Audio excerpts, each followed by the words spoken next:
History has this funny way of being ironic.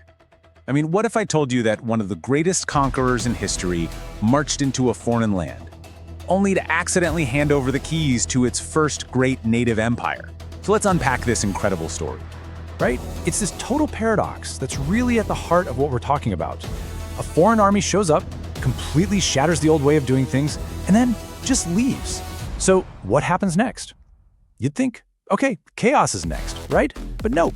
Something entirely new and way more powerful rises up from the rubble. Let's see how. Okay, so to really get this, we've got to start with the man who kicked the whole thing off, a guy whose ambition, frankly, knew no limits, Alexander the Great. So get this, Alexander takes the throne at just 20 years old. And he wasn't just happy to, rule Macedonia. He took the incredible military machine his father Philip built and aimed it at, everything. His ambition was just off the charts, and what he accomplished, absolutely staggering. And just look at this timeline. It really shows you how unbelievably fast he moved. In less than a decade, he just steamrolls the mighty Persian Empire and marches his armies thousands of miles. By 326 BCE, this unstoppable force is knocking on the door of the Indian subcontinent, what he thought was pretty much the edge of the world. All right, so what's the situation on the ground when Alexander shows up? It wasn't some big unified empire waiting for him. No, it was a lot messier. And that messiness, that was his opening. Yeah, think of it like a patchwork quilt of all these different rival kingdoms and tribal areas. A mosaic, as the source material puts it. And because it was so fragmented, there was no single army ready to stand against him. In fact, all the infighting just created this perfect opening that a guy like Alexander was never going to pass up. And this is where we meet our two key players, who pretty much represent the two different ways you could respond to this invasion. On one side, you've got Ambhi, the king of Taxila, who basically saw the writing on the wall and decided to team up with Alexander. On the other, you've got the powerful king Porus, who was like, nope, not on my watch, and decided to fight, bringing his legendary war elephants into the fray. So Alexander's got his allies, he knows who he's up against, and he just unleashes the full force of his war machine. And the impact? It was like a shockwave. So here's how it all went down. Alexander leverages his alliance with Ambhi to go after Porus in this epic clash, the Battle of the Hydaspes. And despite staring down these terrifying war elephants, can you imagine? His tactical genius just carries the day. But, and this is a huge but, just when he's ready to push even deeper into India, his own guys put a stop to it. They were exhausted after years of nonstop war, and they mutinied, forcing him to turn around. But check this out, because what happens after the battle is what's really telling. Alexander doesn't kill his rival or absorb his kingdom. Instead, he makes Porus an ally. Now, this wasn't him being a nice guy. It was pure strategy. It showed he was just as smart a ruler as he was a general.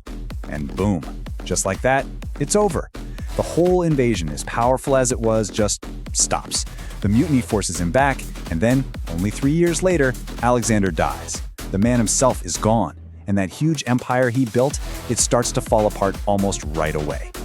Okay, and this right here, this is the pivot point in our story. Alexander's short, brutal campaign and sudden exit didn't just leave a mark. Oh no, it kicked off this incredible domino effect that absolutely no one saw coming.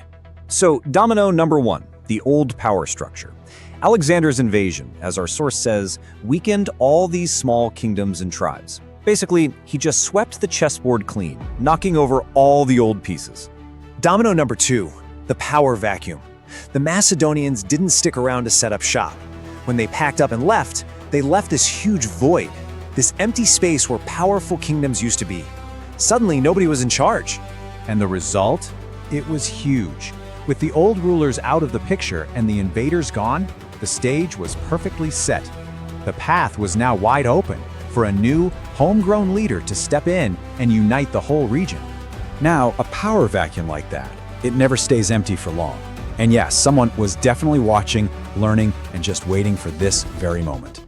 And that someone was a man named Chandragupta Maurya. He saw this opening that Alexander's campaign had created, and man, he did not hesitate. He grabbed that opportunity and ran with it.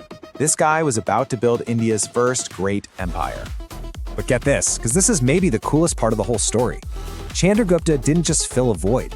He actually learned from the very people who created it. He watched Alexander's army, saw how they operated. You know, these disciplined, organized forces, their smart governance, this idea of a central administration, and he had this light bulb moment. These were the tools he needed. So, armed with these Macedonian-inspired strategies, Chandragupta doesn't just take over the northwest. He sets his sights on the huge Nanda dynasty in the east, takes them down, and builds the Mauryan Empire. And just like that, for the first time ever, a massive part of northern India is united under one rule, a system, ironically, that was inspired by the Conqueror who came and left. So, think about it. A conqueror goes out to claim the world for himself and accidentally lays the groundwork for one of India's most legendary empires.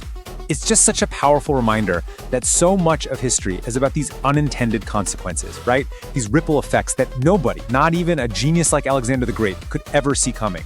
It really makes you think, what do you believe is history's greatest unintended consequence?